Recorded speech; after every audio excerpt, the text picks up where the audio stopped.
Jesús reta a las autoridades a que juzguen con justicia.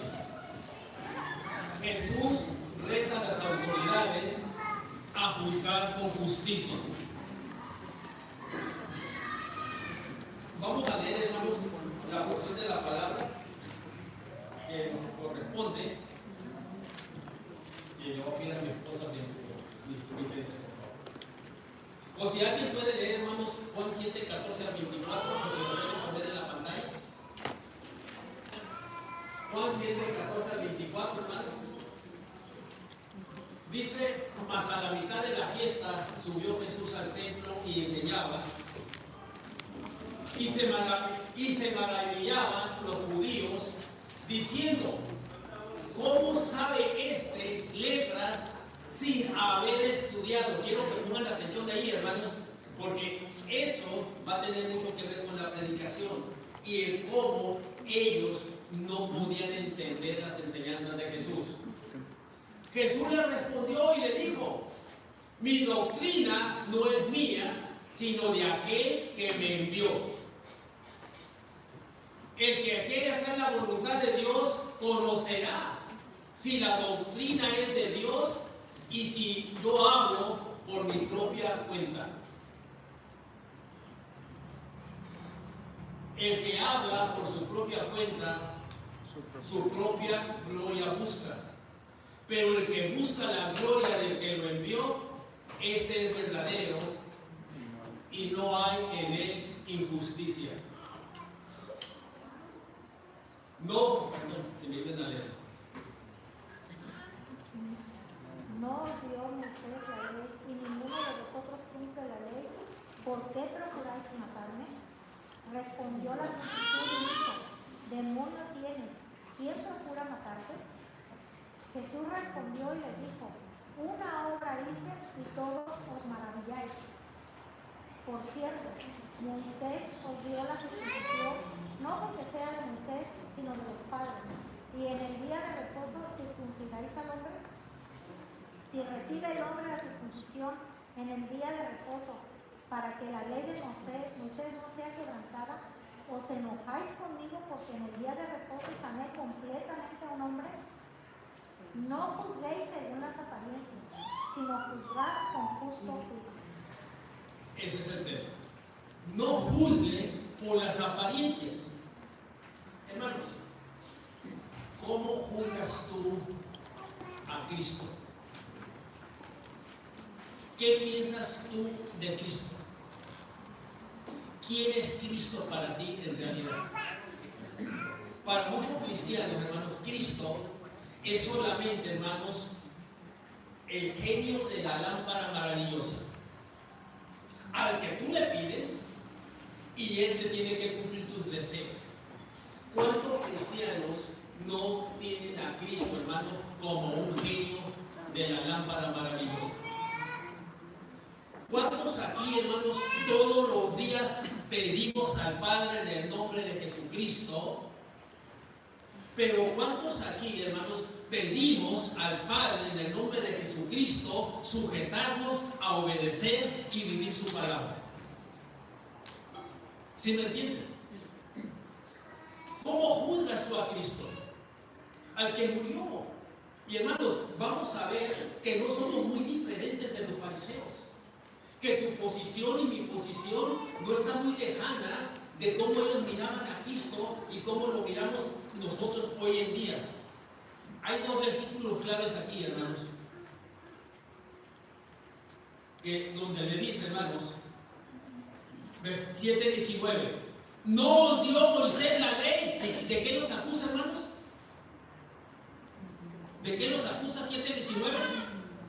Y ninguno de vosotros cumple la ley. Los que no cumplían la ley querían matarlo. Sí, querían matarlo. Y vamos a ver, hermanos, vamos a regresar a Juan 5, donde ahí literalmente, hermanos, porque sanó al paralítico, lo querían matar. Sí. Ahora, ¿quiénes dijeron demonio tienes? ¿Quién te quiere matar?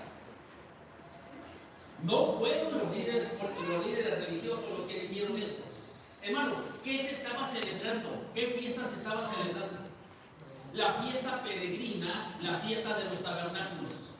Y había en Israel mucha gente, muchos peregrinos, hermanos, así como el 12 de diciembre allá en México. Más o menos imagínense eso, el 12 de diciembre, allá en Jerusalén, hermanos, en el templo. Y mucha gente no sabía los problemas que Jesús tenía, los problemas locales que Jesús tenía con las autoridades. Por eso, cuando dicen, demonio tienes, que procura matarte, era gente que estaba visitando Jerusalén en el día de las fiestas. Ellos no tenían y no sabían todo el trasfondo de lo que Jesús estaba enfrentando con los líderes religiosos. Ok, las autoridades se sorprendieron por su comprensión de las Escrituras, dado que nunca había estudiado en la escuela de ellos, en el templo. Y Jesús respondió de 3 maneras. Es lo que vamos a ver.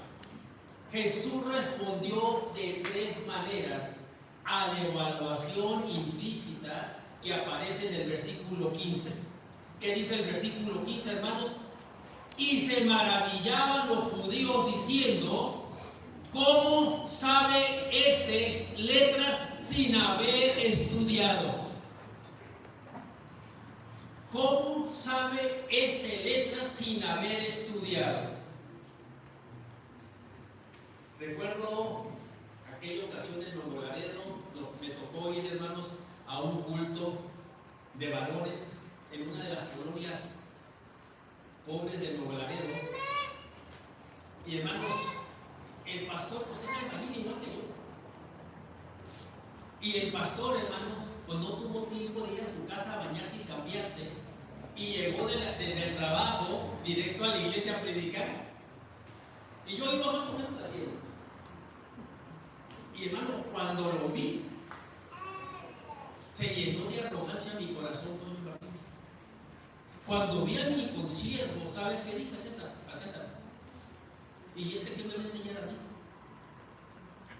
Pero así, hermano, el Espíritu Santo me redarguyó y me dijo, ora por él, porque te voy a hablar a través de él. Y me puse a orar por mi consiervo, hermanos, y salí bendecido. ¿Cuántos vienen aquí y el pastor Espíritu nos va a enseñar? ¿Qué nos va a decir? No soy yo, hermanos. Oren por mí, para que Dios les hable a través de mí. Y ustedes pueden entender su palabra. Y al entender, hermanos, tienen una responsabilidad de poner en práctica en tu vida, saliendo de aquí. ¿Cuántos aquí, hermanos, seamos honestos? ¿Cuántos aquí, hermanos, salimos con algo que Dios nos ha dado y vamos a ir a ponerlo en práctica en casa? La mayoría, hermanos, viene, escucha, qué bonito los cantos, mucha emoción y todo. Pero vamos a ver ahorita más adelantito, hermano, que el conocimiento no es el propósito de Dios que tú y yo conozcamos. El propósito y meta del conocimiento es obedecer y hacer la voluntad de Dios.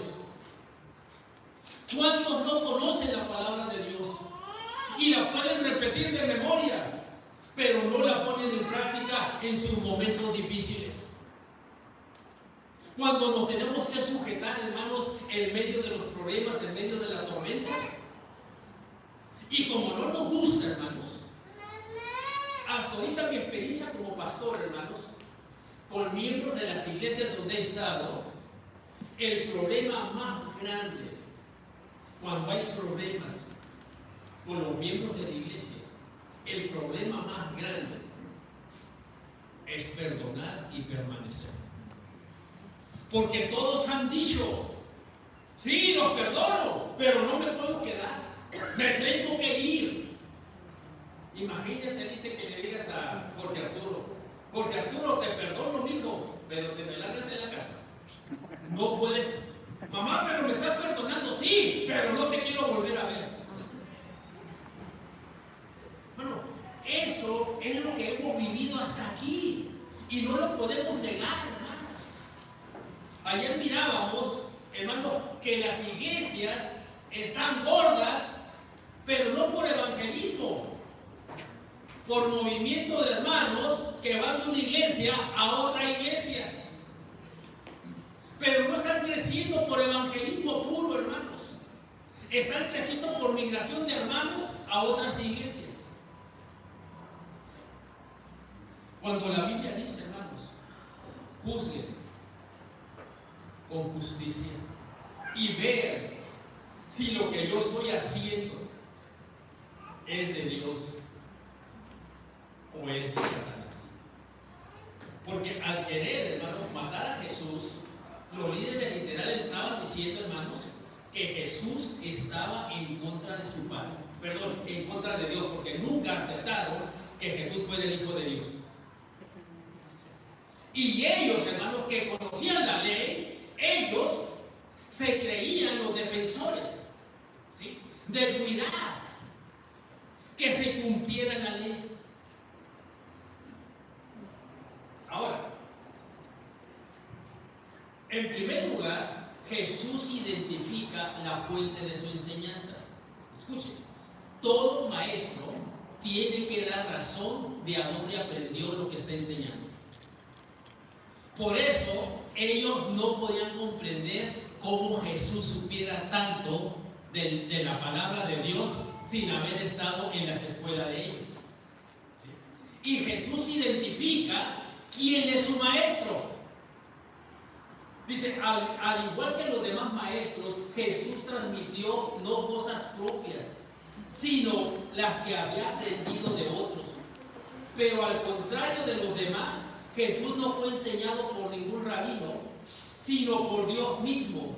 Y precisamente aquí Jesús les lanza una invitación, ya que el problema de ellos fue cómo evaluar lo que decía Jesús y de esta manera descubrir su identidad. Jesús les lanza una invitación.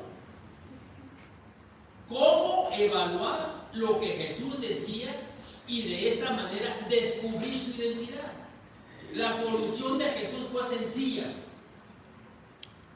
El que esté dispuesto a hacer la voluntad de Dios reconocerá si mi enseñanza proviene de Dios o si yo hablo por mi propia cuenta. Versículo 17.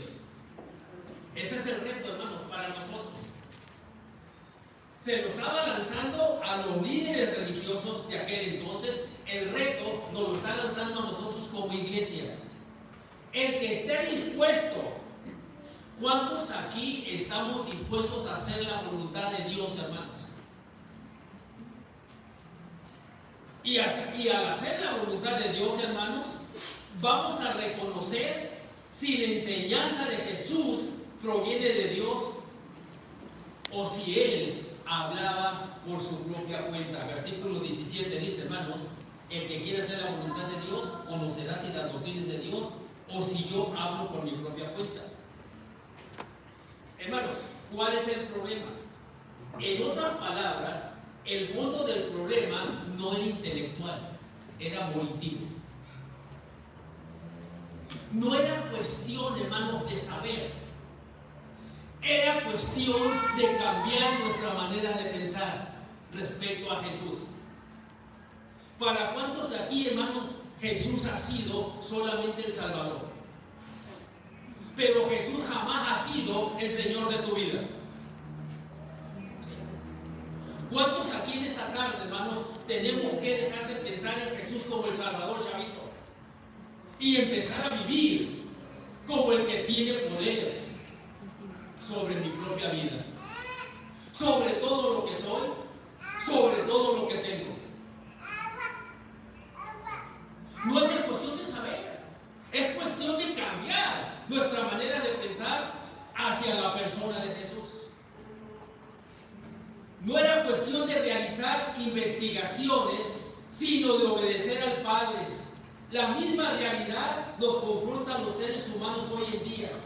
Lo que hace falta en la iglesia y en el mundo no es un poco más de conocimiento acerca de Dios, sino el verdadero deseo de obedecerle. Si hay un verdadero compromiso de servir a Dios, los problemas del conocimiento se resolverán en el camino. ¿Se recuerdan, hermanos, los caminantes de Maús?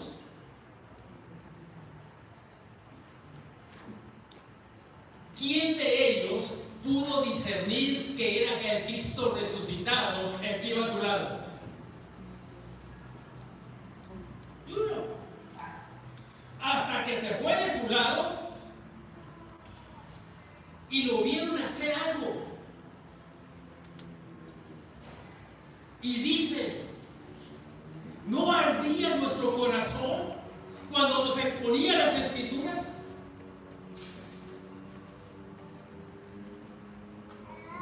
Hasta que Él se separó de ellos, ellos entendieron que era Cristo resucitado. Nosotros tenemos la historia, hermanos, y sabemos que es el Cristo resucitado, que es el Hijo de Dios. Pero ¿cuál es tu actitud? A pesar de saber que es el Hijo de Dios, a pesar de saber que es el Cristo resucitado, ¿cuál es tu actitud hacia Él y a su palabra? ¿Cuántos aquí, hermanos, todavía tienen problema para vivir su palabra? Juan 14:15, el que me ama, vive, practica mis mandamientos. ¿Cuántos aquí necesitamos empezar, hermanos, a practicar esos mandamientos? El sacramento del saber.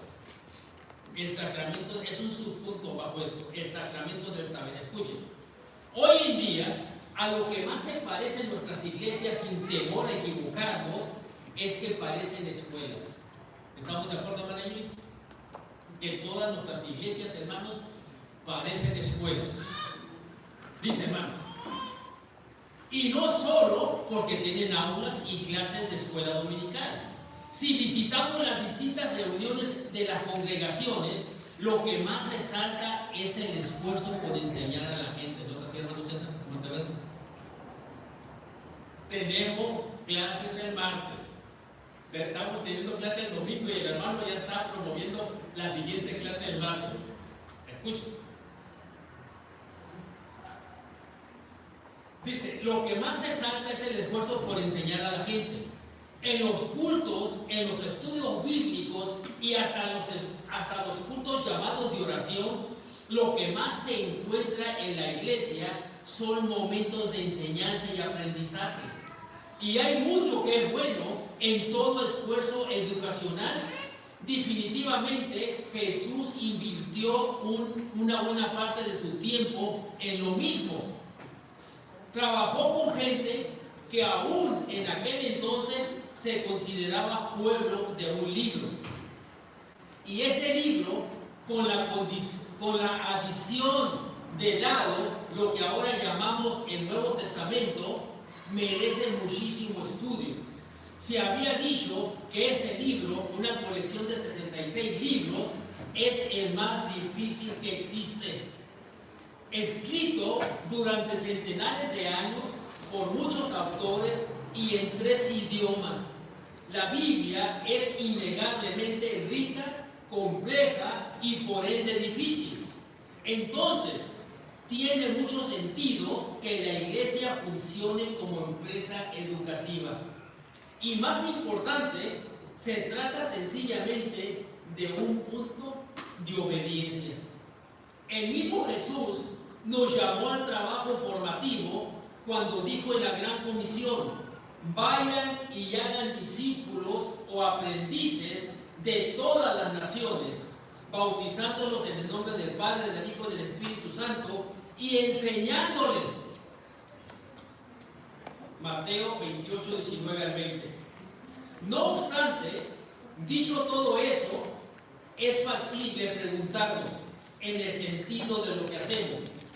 Al ver toda la energía de la iglesia dedicada a la tarea educativa y especialmente las formas en que la iglesia enseña, podría deducirse o concluir que la salvación no viene por gracia ni por buenas obras, sino por conocimiento. En todo el esfuerzo que hacemos como iglesia, hermanos, casi queremos asegurar, hermano, que la salvación es por el conocimiento que usted o cada miembro pueda adquirir. En las iglesias nos hemos hecho consumidores de información. Nos gustan los maestros de la Biblia. Hermano César, no piense que yo vivía cerca de usted. Nos gustan los maestros de Biblia que pueden compartir datos rebuscados, no datos, hermanos, datos rebuscados sobre el hebreo, el griego, la arqueología, el trasfondo histórico y las aplicaciones de las imágenes raras en Daniel y el Apocalipsis al futuro de nuestro tiempo. Pero, ¿para qué sirve tanta educación informativa? Al observar la conducta de los cristianos, escucha, aquí viene, hermano, el meollo de todo esto. Al observar la conducta de los cristianos, hermanos, se aprecia que el saber, el conocimiento de la información cristiana ha llegado a verse como el fin en sí. O dicho de otra manera, puede sospecharse que en las iglesias cristianas evangélicas la enseñanza se ha convertido en un sacramento, un medio de gracia que funciona en sí mismo. Semejante a la peor comprensión sacramentalista, parece que es posible avanzar en gracia y salvación con solo consumir el sacramento del saber, sin preocuparse por la transformación de vida. ¿Cuánto tiempo hemos estado viniendo, hermanos? Y tu matrimonio no cambia. Tu manera de hablar no cambia. Tu manera de conducirte con tus amigos no cambia. Y podrían cantarnos aquel pedacito de aquella vieja canción, hermanos.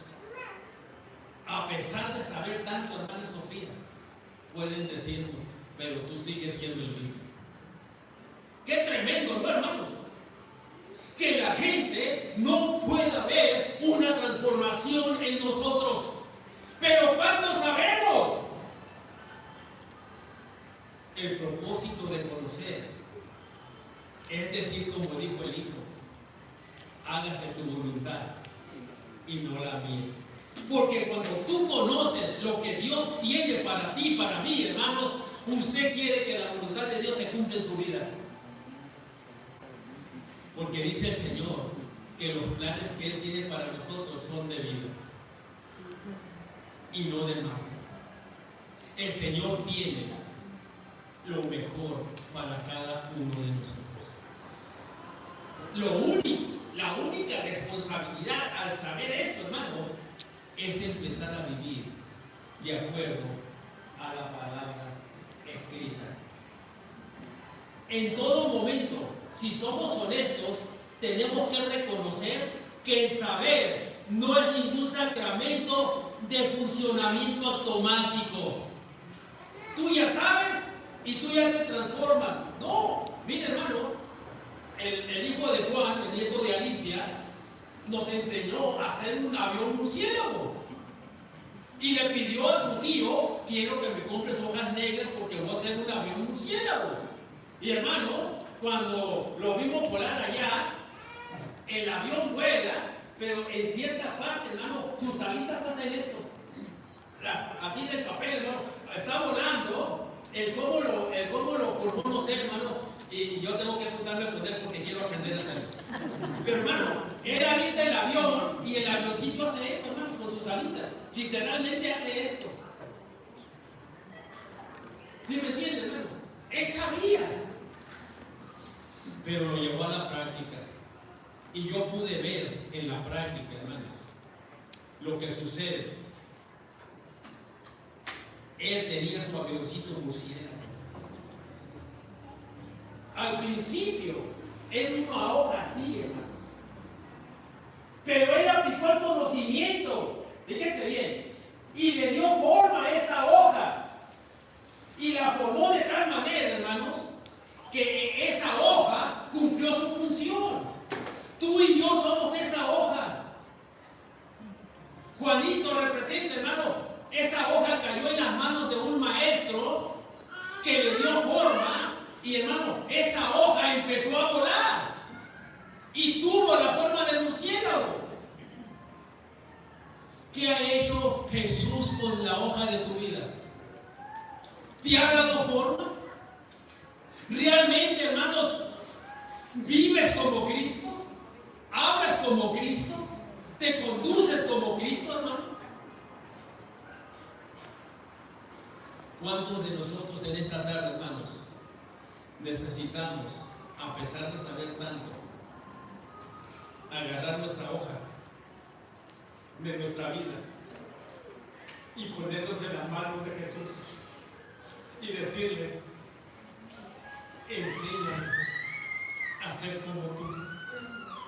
Quiero reflejarte en mi manera de vivir. ¿Cuántos necesitamos dejar de arrastrarnos para empezar a volar, hermanos? El pecado nos arrastró, nos encadenó, hermanos. Pero Él rompió esas cadenas de ese pecado en el pasado. ¿Cuántos cristianos, hermanos, todavía no saben volar? Todavía, hermanos, vienen arrastrando cadenas de resentimiento, de problemas, de preocupaciones, etcétera, etcétera. Pero tú sabes que Cristo es poderoso. Tú sabes que Cristo es el Señor de señores, sí. Pero no le has entregado tu hoja para que Él le dé forma. Y una vez que Juan le dio forma, Él lo aventó. Y todos pudimos ver que era un avión murciélago. Una vez que nos da forma, hermanos, Él nos avienta al mundo. Pero puede ver la gente a un Cristo pequeño. Cristiano significa cristitos. Eso significa, ¿no? Cristitos pequeños. Y hermano, dice: no te pido que nos quites del mundo, ¿no es cierto, César? Nos lanza al mundo, hermano. Cristo nos lanza al mundo. ¿Qué mira el mundo en ti y en mí? ¿Cuántas veces no cuestionamos, hermanos, las enseñanzas de Cristo? En lugar, hermanos, de someternos y empezar a vivir las enseñanzas de Cristo. El centro de la vida cristiana, escuche, hermanos, no es el saber. Mucho más importante es el obedecer. Ese es el meollo de todo el conocimiento que tú y yo tenemos, el obedecer. Primera de Samuel 15:22, hermanos. Primera de Samuel 15:22. Saúl sabía, hermanos, las órdenes que había recibido de Dios por parte de Samuel. ¿No sabía perfectamente, hermanos, Saúl a la misión con que Dios lo había enviado? Sí. Pero ¿qué decidió hacer Saúl con la información recibida? ¿Qué dice 15:22, hermanos? Y Samuel dijo: se complace Jehová tanto en los holocaustos y víctimas como en que se obedezca la palabra de Jehová. Ciertamente el obedecer es mejor que los sacrificios y el prestar atención que la costura de los carneros. ¿En qué se agrada Dios, hermanos? Obediencia. ¿En los sacrificios? No, en la obediencia. Quiero concluir con esto, hermanos. ¿Cuántos en esta tarde necesitamos aprender a obedecer a Dios en sus preceptos? Escuchen, aquí habemos muchos Saúles. que obedecemos, Eduardo, a medias, hermano, a medias. Eduardo, el día que Marishui sea la mujer más feliz del mundo, entonces usted va a estar bien enamorado. Pero si Marishui no es la mujer más feliz del mundo, Eduardo, usted está obedeciendo a medias. Y mire lo que dice la palabra de Dios. ¿Y sabe por qué Marishui tiene que ser la mujer más feliz del mundo? Porque ese día tus hijos van a ser los más felices del mundo. ¿Sí me entienden, hermanos? ¿En qué aspecto de tu vida tienes que aprender y decirle a Dios en esta tarde? Como dijo aquel padre del hijo endemoniado que tenía el demonio mudo en Marcos 9. ¿Crees? ¿Y qué dijo el padre? Sí creo, pero ayúdame en mi fe. ¿Cuántos creen, hermanos, que pueden empezar a vivir en una absoluta obediencia a la palabra de Dios? Es tu tiempo. Yo estoy de pie porque yo quiero que Él me ayude a vivir en una obediencia absoluta a su palabra. Soy pastor, pero necesito también sujetarme en todos los aspectos a la palabra de Dios. Un minuto es tu tiempo. ¿Quién quiere hacer ese compromiso, hermanos? Ponte de pie y dile al Señor, acuérdate, es entre tú y Dios. Si se predica algo, hermano, que no tiene que ver con tu necesidad, entonces ¿qué chiste tiene? Si no tiene que ver con mis problemas. O vamos a estar, hermanos, como los fariseos. ¿Y cómo sabe este tanto? Si nunca ha estudiado con nosotros. Y vamos a cuestionar, hermanos, la autoridad de Jesús. Allá arriba, hermanos, ¿quiénes quieren comprometerse? No a la mitad, no, en una obediencia, hermanos, absoluta. Empezar a vivir de acuerdo a lo que dice la palabra de Dios. ¿Cuántos van a decir en esta tarde? Ya no se haga mi voluntad, sino la tuya, porque quiero agradarte a ti, Señor. Vamos a orar. Padre, gracias porque yo personalmente tomo ese reto y pido por mis hermanos, Señor, que se han puesto de pie y que estamos pidiendo, Padre, que usted nos ayude a cumplir ese reto, Padre, de obediencia total a su palabra. No importa lo que hagan los demás, lo que digan los demás, Señor. Tú necesitas siervos que te crean, siervos que te obedezcan, Padre, para que a través de esas vidas, el mundo quede impactado, Padre, de que todavía hay hombres que sí obedecen tu palabra, hombres que sí creen que eres el Señor de señores, Padre, y que tú tienes autoridad sobre nuestras vidas hoy en día. Tómanos en tus manos y ayúdanos a vivir en victoria, porque te lo pedimos en el nombre que es sobre todo nombre, en el nombre de Cristo Jesús. Amén. Amén. Que Dios los bendiga.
No hay otro nombre como nuestro Señor Jesucristo.